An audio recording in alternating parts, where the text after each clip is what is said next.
Saksi ahli TPPU yang dibawa Nikita Mirzani pada tanggal 2 Oktober 2025 itu sukses bikin heboh ya, karena membantah langsung saksi ahli TPPU yang sebelumnya dihadirkan oleh jaksa. Jadi gini sahabat channel, keterangan ahli TPPU dari pihak Nikita Mirzani memulai keterangannya dari sejarah lahirnya undang-undang TPPU di Indonesia gitu ya. Jadi beliau menjelaskan bahwa dulu itu ada istilah white collar crime atau kejahatan kerah putih.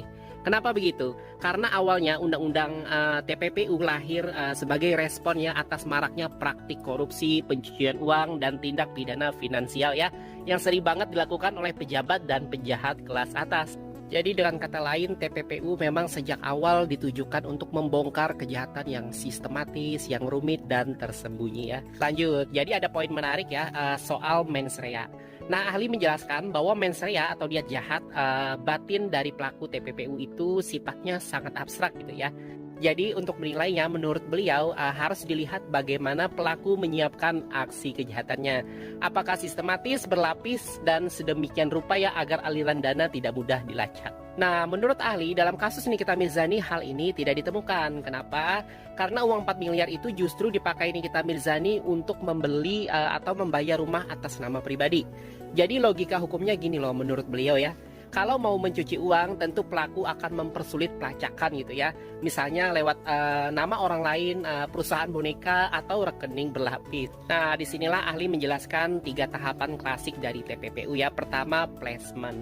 Menempatkan dana haram ke sistem keuangan. Kemudian kedua, layering, menyamarkan jejak lewat transaksi berlapis-lapis gitu ya. Kemudian integration, mengembalikan dana ke perekonomian formal seolah-olah itu legal. Jadi menurut ahli TPPU lagi ya, ketiga tahapan ini sama sekali tidak terpenuhi dalam kasus Nikita Mirzani. Malah beliau menegaskan ya, kondisi batin Nikita Mirzani saat itu justru sangat sederhana gitu ya.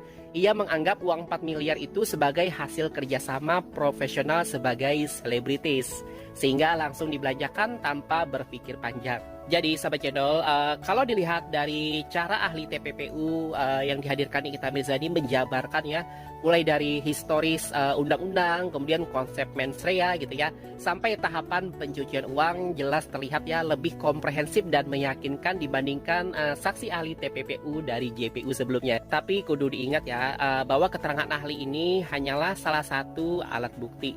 Kalau majelis hakim bisa tersentuh dengan segala logika hukum yang dibangun oleh ahli Nikita Mirzani ya, maka bukan mustahil Nikita Mirzani berhasil melemahkan bahkan menggugurkan salah satu alat bukti yang diajukan oleh JPU. Stay tune terus bersama Netizen Channel untuk video-video lainnya.